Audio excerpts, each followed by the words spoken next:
was careful not to even look at the room. But no matter where I was, I couldn't get past the feeling that I was being watched. The more I thought about that night, the more it seemed bizarre that I wasn't able to simply push Janice off of me. Why had I frozen? Why hadn't I fought back? Surely it wasn't as bad as I remembered. She was a good thing for us, wasn't she? But then, how could you call something that killed Mom a good thing? But Dad insisted that she was.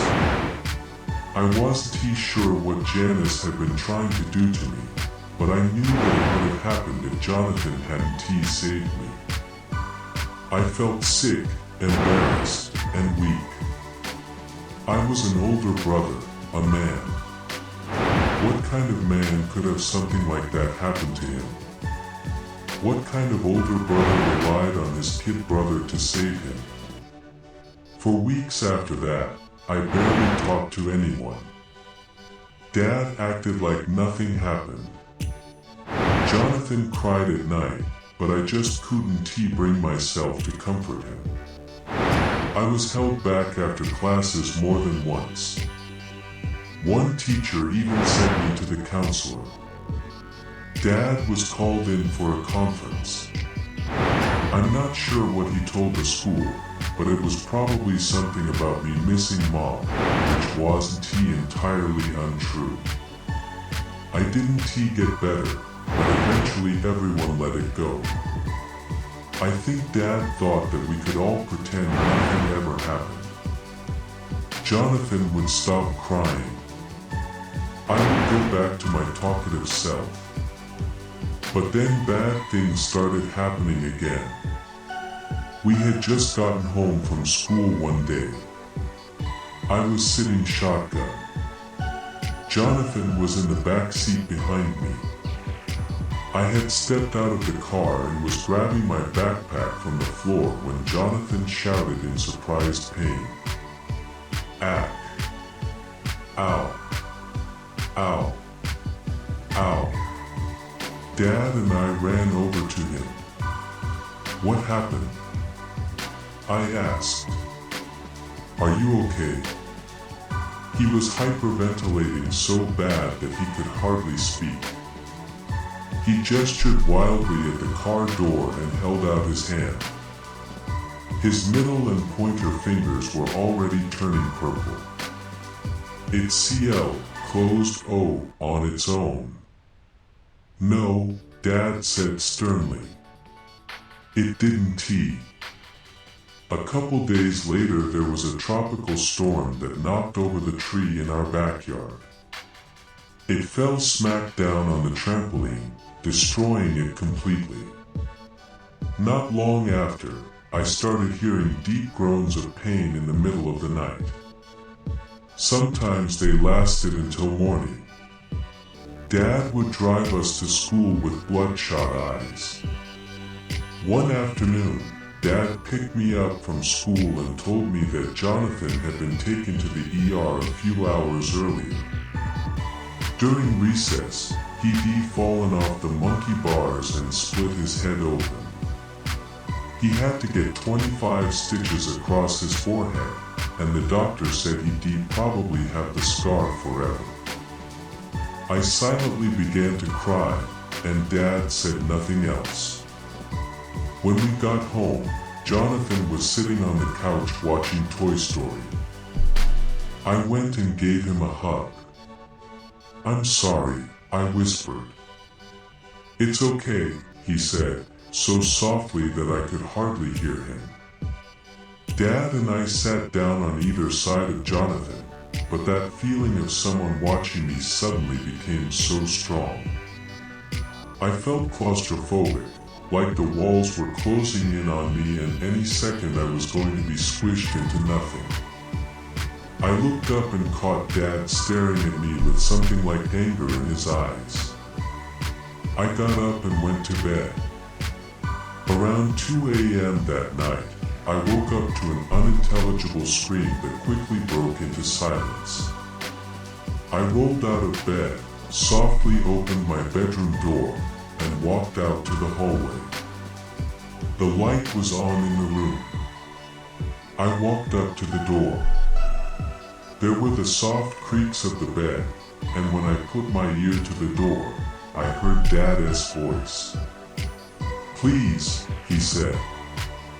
"Stop hurting us. I'll do whatever you need me to. I'll do anything." Janice's raspy, wooden voice replied, "I miss when you were just a little boy, full of energy, as curious as you were scared. Do you remember?" I strained to hear, but the room seemed to be in complete silence. I pushed so hard against the door that it gave a soft creak. I stepped back and stood halfway between the room and my bedroom until I heard Janice talking again. I put my ear back against the door. "How old were you when you took over for your father?" I must be been 13. "And how old is Jake now, dear?" Yes. 13. Don't you think it's time that he takes on his rightful duty? Isn't it time that he becomes a man?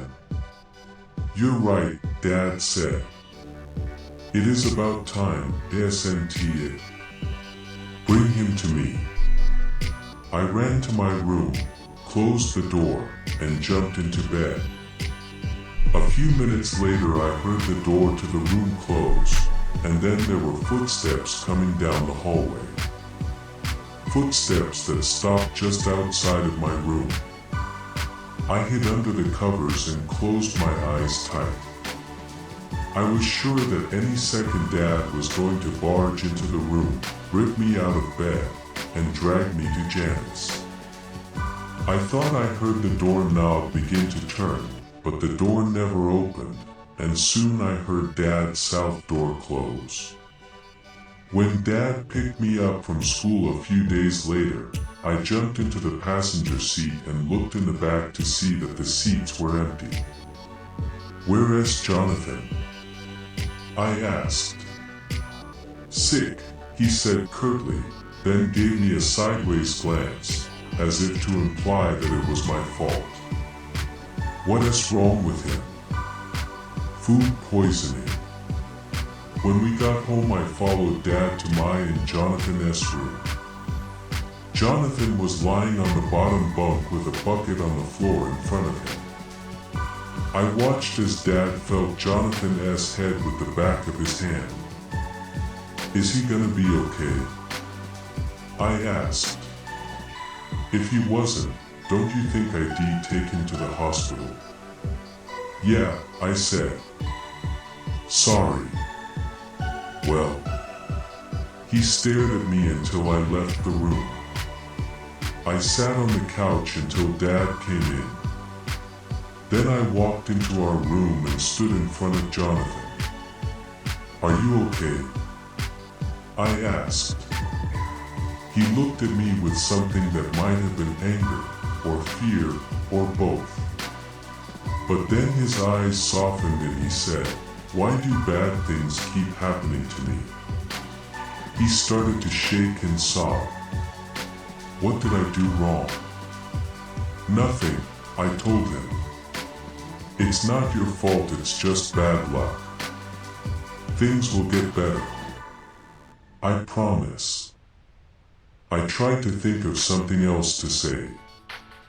Something to make him feel better, or, selfishly, convince him that this wasn't my fault. But when I opened my mouth to speak I realized I had nothing. Jonathan turned straight ahead and closed his eyes. As I climbed into the top bunk, Jonathan threw up. I looked down to see his face pressed so deeply into the bucket that some of his vomit was bouncing back against him and onto the floor.